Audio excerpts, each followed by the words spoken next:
what nobody tells you about productivity. The people you think that are most disciplined, most of them aren't. They just have better systems. I used to beat myself up constantly wondering why couldn't I be as disciplined as everybody else? Why I'd make huge plans by Sunday night and then by the time that Tuesday rolled around, I would be scrolling through Instagram wondering where my motivation went. The truth is, relying on motivation and willpower is like trying to fill a leaky bucket. It's exhausting, unsustainable, and frankly, it's just the wrong approach. Today, I'm going to show you exactly how to get yourself to work consistently even whenever you feel completely unmotivated, without ever fighting yourself. And it's not about discipline, the Pomodoro technique, or those productivity hacks that only work for like a week. By the end of this video, you'll understand why your current approach might be failing you, and you'll leave with a practical framework that you can implement immediately. On top of this, if you want all of my free resources on getting into your dream college, just click the link in my description. When I was in high school, our family situation was a little bit complicated. My mom passed whenever I was very young due to cancer, and honestly, my home life was unstable at best. I was responsible for single-handedly taking care of my younger sister while also trying to balance my own schoolwork as well. I wanted to succeed academically, not just to escape my circumstances, but because I truly believed that obtaining a higher education was the best path forward. But in reality, I constantly struggled with focus and consistency. I'd stay up late trying to study only to find myself staring at the same page for hours. I'd make elaborate plans and schedules only to abandon them a few days later. I'd download dozens of productivity apps that just became another notification that I would ignore. The breaking point came when I almost missed applying to a bunch of summer programs because I was procrastinating. And it was because that these weren't just opportunities, but these were potential game changers for someone that was in my exact situation. I realized that my approach wasn't working. I couldn't just try harder or be more disciplined. I needed a completely different system. And that's when I discovered something that changed everything for me. Here's the counterintuitive truth that transformed my approach to productivity.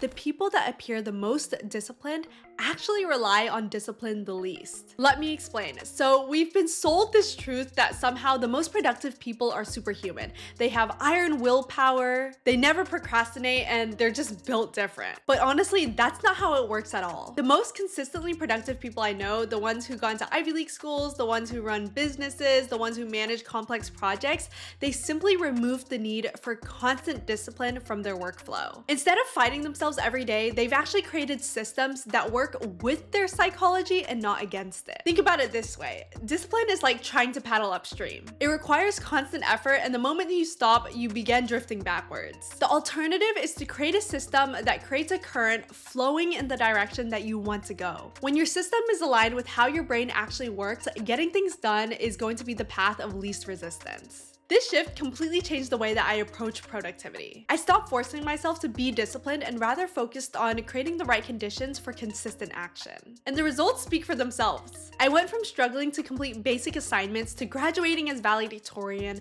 getting into every single Ivy League I applied to, and now I'm here at Harvard as a pre-med student balancing schoolwork, multiple projects, and then also my social and personal life. The framework I'm about to share with you isn't about pushing harder. It's about designing a workflow that makes productivity feel natural rather than forced. The framework is based on something that I call the fourburner strategy. Imagine your life is like 4 burners, with each burner representing a specific area. For example, academics, personal health, social relationships, and projects. The problem that most people face is that they try to keep all 4 burners on high heat simultaneously. And what happens whenever you turn all 4 burners on at the same time? This is going to lead to burnout or mediocrity at best. Instead, we need to strategically choose which burners need high heat at different times, which ones need to simmer down, and which ones should be cool. Here's how this plays out in a practical system. Step 1, brain dump and clarity. First, we need absolute clarity on what needs to get done. When we feel overwhelmed or lazy, it's typically because our tasks exist as a huge cloud of stress in our minds. Take a blank page and dump everything out. Every single task, responsibility, conversation, and essentially everything that is taking up space in your brain and that's making you stressed. Don't organize it yet, just get it all out. This alone often provides immediate relief because you're essentially externalizing the anxiety that has been staying in your head. For example, whenever I was applying to summer programs, my brain dump looked a little bit like this. Research 20 plus programs, write 15 application essays, request recommendation letters, fill out financial aid forms, prepare for interviews, manage current schoolwork, take care of my sister, and then ensure that household responsibilities get done. Seeing everything laid out showed me why I felt so overwhelmed. It was impossible to manage everything without a system. Step 2, the Eisenhower matrix. Next, we need to prioritize effectively. A game-changing tool for this is the Eisenhower matrix,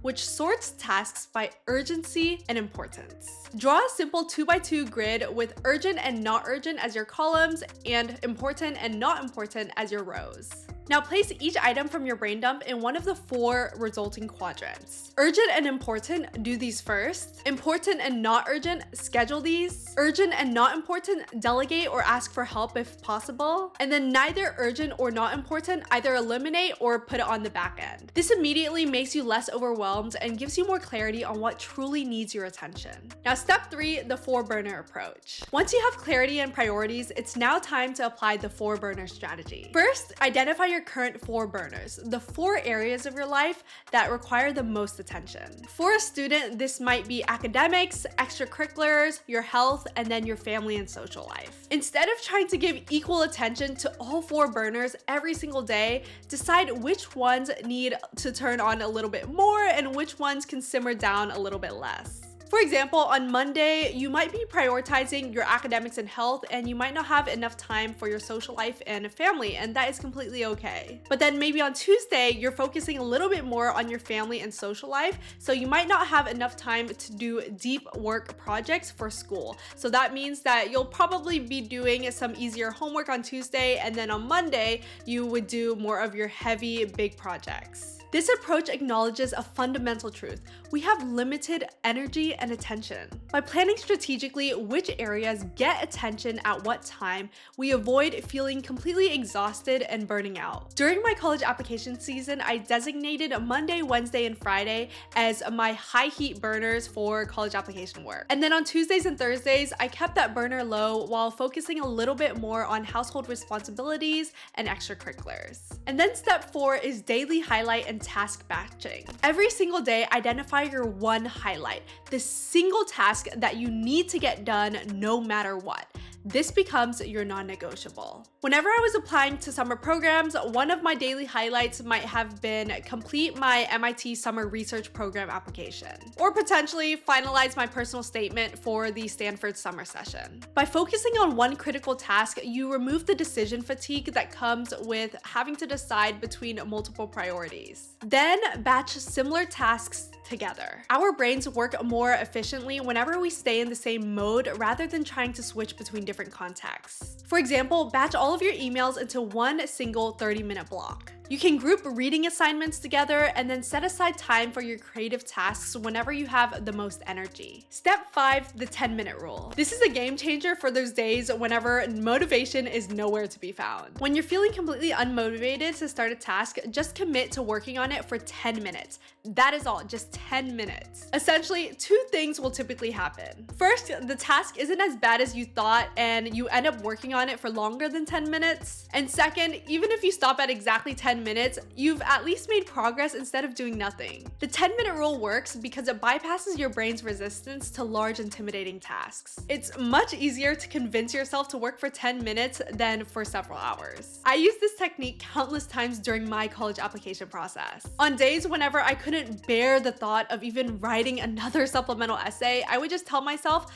just do 10 minutes of brainstorming. Oftentimes, these 10 minutes would extend to more than an hour of productive work. Step 6, create visual progress tracking. Our brains actually crave the satisfaction of visual progress. So just create a simple visual system to track your consistency and achievements. This could be as basic as a calendar where you marked off the days where you worked on your priority tasks, or maybe you're setting a visual progress bar for your major projects. The key is making progress visual and tangible. For my summer program applications, I created a grid with program names down one side and then application components across the top. And then each time I'd finish a component, I would color in that box. And over time, watching the grid fill with color provided concrete evidence of my progress. This visual feedback loop is incredibly powerful for maintaining consistency and motivation. It transforms abstract progress into something that you can actually see and celebrate. Step 7, environmental design. Finally, design your environment to make productive work the path of least resistance. The truth is, willpower is largely overrated. What matters more is creating an environment that nudges you toward the behaviors you want the most. This means eliminating distractions before they occur, such as putting your phone in another room or blocking distracting websites. This could mean setting up clear workspaces for different types of tasks, preparing materials in advance so starting is frictionless, or creating social accountability where appropriate. Whenever I was studying for the SAT, I created a dedicated corner in my room where everything I needed was within reach. My phone stayed in another room and my practice tests were printed and ready. So starting my study session required minimal decision making because my environment was already optimized. By designing your environment thoughtfully, you dramatically reduce the amount of willpower needed to start and maintain productive work. You might be wondering, this all sounds great in theory, but will it actually work for me? So the other week, I was giving a guest lecture for a Harvard entrepreneurship conference, and I ran into one of my fellow students and followers named Fatima. She was the classic, I'll just stay up all night and power through it type, and this eventually obviously led to burnout and inconsistency. When I showed her this framework, she was skeptical but willing to try. As a result, she was not only able to succeed academically throughout high school, but she's actually now a thriving freshman at Dartmouth College. In addition to that, she told me that she's also pre-med and she still uses these same strategies to this day in order to excel in her classes. The key shift was moving from I need more discipline to I need a better system. Think about it like this. Imagine you're trying to get in shape. You could rely on pure willpower to force yourself to go to the gym each day, fighting your resistance every time, or you could set up a system. Workout clothes laid out the night before, a gym buddy who expects you to show up, a class that you've actually paid for, and a tracking system that shows your progress. The second system isn't about having more discipline. It's about needing less of it because the system actually handles the heavy load. This productivity framework works the exact same way. It's not about becoming a more disciplined person overnight. It's about creating conditions where productivity becomes your default state rather than something that you have to fight for. Remember, the goal isn't to become a productivity machine that grinds 24/7. The goal is to create systems that support you in doing your most important work consistently, without the constant internal battle that drains your energy and enthusiasm. When you shift from relying on discipline to creating smart systems, you transform the way that you relate to your work. Tasks that once felt like pulling teeth become a natural part of your flow. So you're not lazy. You've just been using an approach that fights against how your brain actually works. I'd love to hear how this approach works for you. Drop a comment with your biggest takeaway or the first change that you're going to implement. And if you want access to all of my resources to get into your dream university, just click the link in my description to gain access to all of my free guides and resources. I'll show you exactly how to develop meaningful experiences that reflect your authentic passion and strengthen your application.